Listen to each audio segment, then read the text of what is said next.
Welcome students. In this video lecture, we start the third chapter, that is kinetic theory of gases and radiation. This is introduction to this chapter.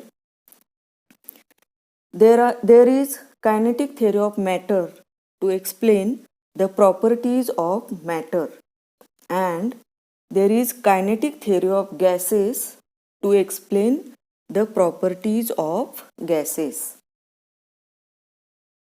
You know, there are three states of matter, that are solid, liquid, and gases. The study of solid is in your first chapter, that is rotational dynamics. In this first chapter, rotational dynamics, we study about circular motion and rotational motion of solid. Then second chapter in your syllabus is mechanical properties of fluids. Fluids, that is liquid. In this chapter we study the properties of liquid. And the third chapter, kinetic theory of gases and radiation, that is heat radiations. In introduction of this chapter is studied in 11th standard. Difference between solid, liquid and gas. In case of solid, you know, distance between any two atoms or molecules is very small, and therefore there is very strong force of attraction between any two molecules of solids, and therefore molecules of a solid are bound to each other and they cannot move from one place to another place. The molecules of a solid only vibrates about their mean position, and therefore the solids have definite shape and size. Then in case of a liquid, the distance between any two molecules is large, and therefore there is less force of attraction between any two molecules of a liquid, and therefore the molecules of a liquid has translational motion. They can move inside the liquid, and therefore liquids have not definite shape and size, but liquids have only definite volume. Then in case of a gas, the distance between any two molecules of a gas is very large, and therefore the intermolecular force of attraction is very less, that is negligible or zero. That is, the gas molecules are free to move anywhere, and therefore the gas molecules have translational motion. Some heavy gas molecules may have vibrational motion as well as rotational motion. As the intermolecular force of attraction is very less or negligible, that is zero, at normal temperature and pressure, the gas molecule can occupy all the available space, and therefore the volume of a gas is equal to the volume of container. Then in case of a gas, to study the properties of gas, we have to measure some macroscopic quantities, that is the pressure P, volume V and temperature T of a gas. These are the variable parameters किंवा variable quantities of a gas to explain the state of a gas. And the relation between any two variables of a gas when third variable is kept constant is called as gas laws. Then absolute zero temperature we have studied. Absolute zero temperature is the lowest possible temperature, that is minus 273.15 degree centigrade, which is equal to 0 degree Kelvin. But normal temperature and pressure is 0 degree centigrade, that is 273 Kelvin. Normal or standard temperature and pressure, NTP or STP. Temperature is 273 Kelvin and pressure is 1.013 into 10 raised to 5 Newton per meter square. Then in this video we study ideal gas, then ideal gas equation and the gas laws. The first gas law we have studied is Boyle's law. Boyle's law, that is the relation between pressure and volume किंवा volume and pressure at constant temperature. The Boyle's law states that the volume of a given mass of a gas is inversely proportional to the pressure of a gas at constant temperature, or pressure of a given mass of a gas is inversely proportional to its volume at constant temperature T. Therefore, we can write P is proportional to 1 upon V, or V is proportional to 1 upon P at constant T. Therefore, we get PV is equal to constant at constant temperature.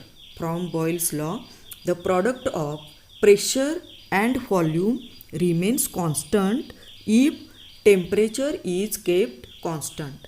That is, if volume increases, the pressure decreases, and vice versa. The volume changes, the pressure changes such that the product PV remains constant.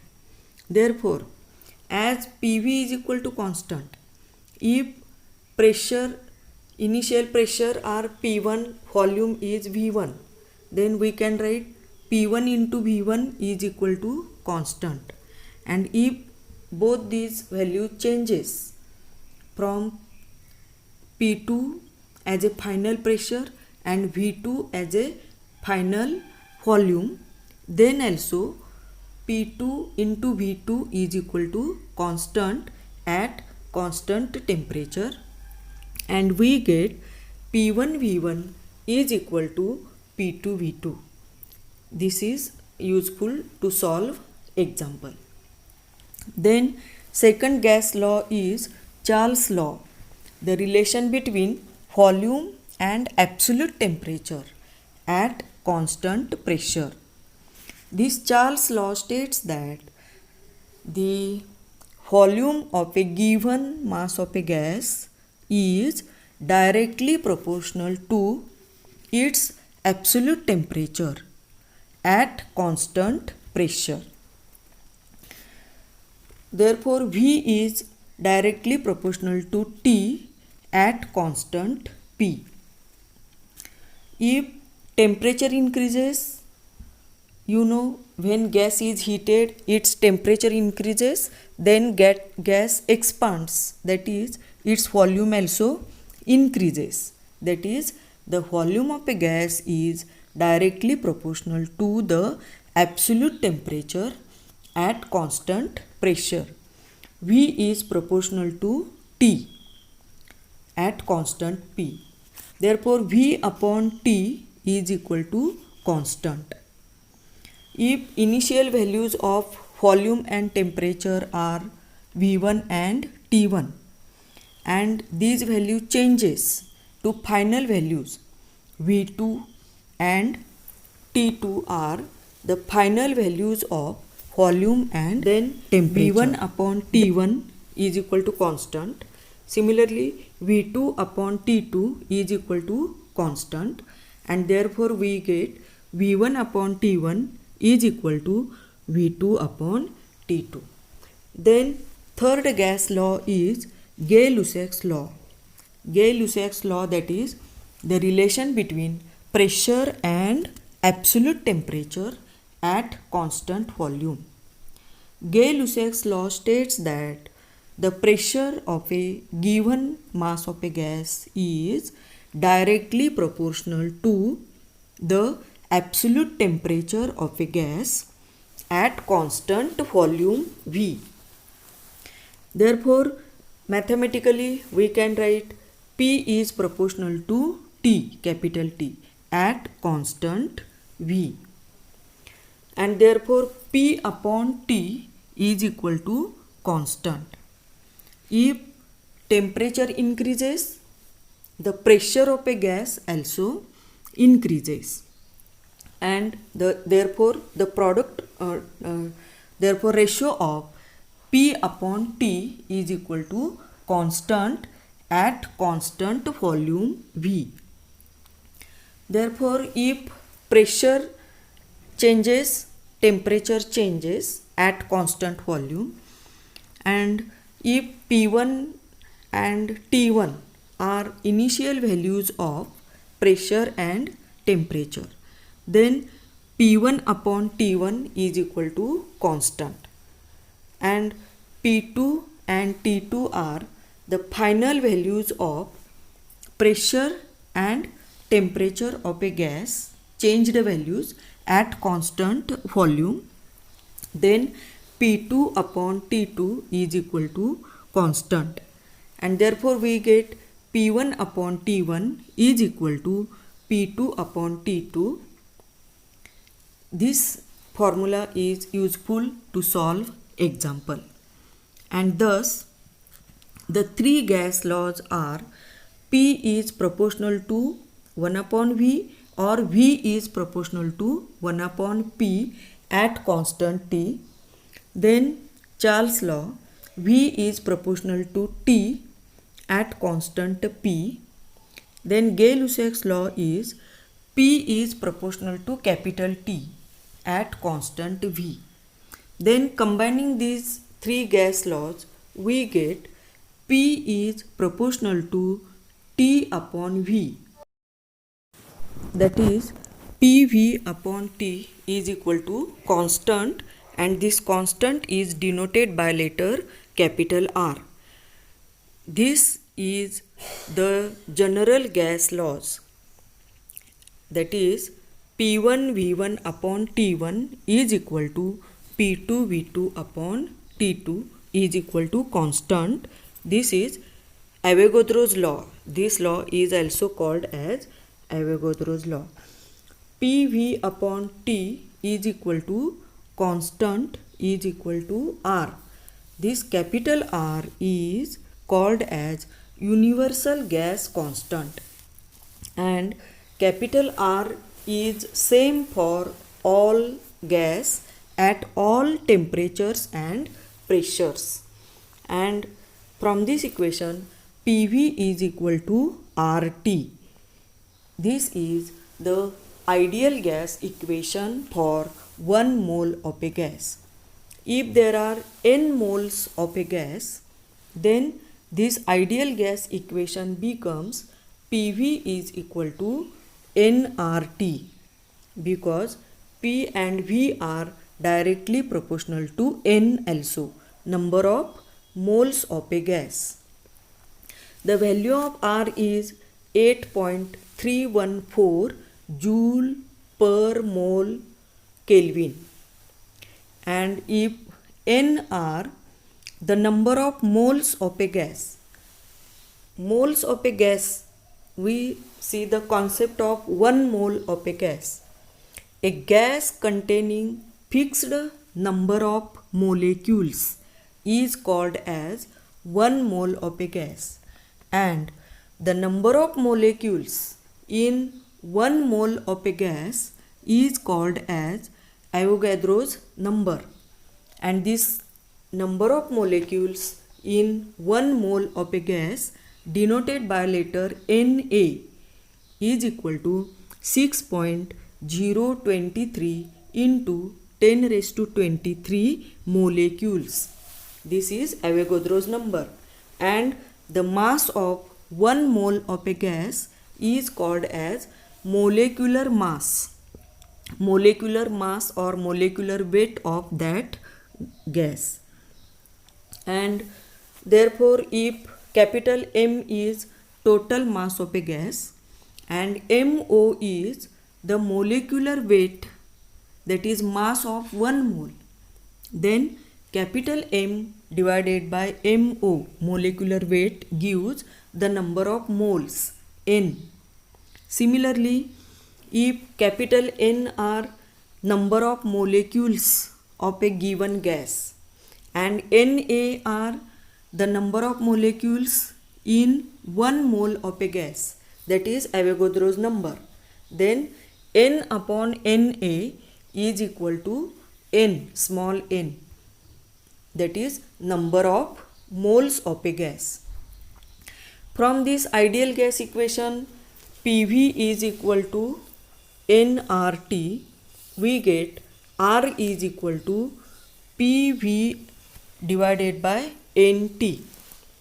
Therefore, unit of R can be explained from this formula. R is equal to PV divided by NT.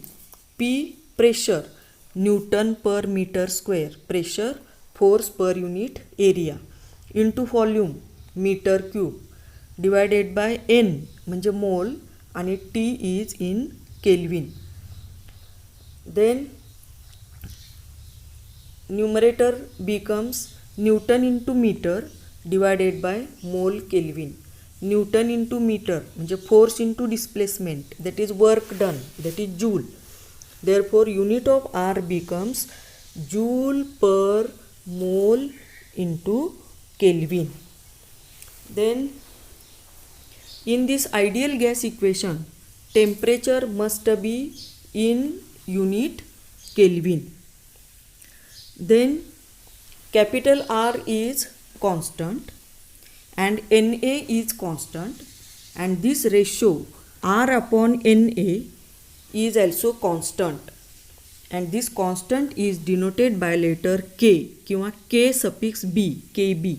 Kb is called as Boltzmann constant. Kb is the ratio of universal gas constant R divided by Avogadro's number Na, and therefore this putting value of capital R is equal to K into Na किंवा N, ideal gas equation becomes PV is equal to capital N Kb into T. PV is equal to capital N Kb into T. And from K is equal to R upon Na, we get R is equal to K into Na. R is equal to K into Na, and therefore ideal gas equation becomes PV is equal to N Kb into T. Thus, this ideal gas equation is also called as equation of state, because the state of a gas is completely described by using the physical quantities pressure P, volume V, and absolute temperature T. Then definition of ideal gas is a gas which satisfies ideal gas equation at all pressures and temperatures is called as an ideal gas.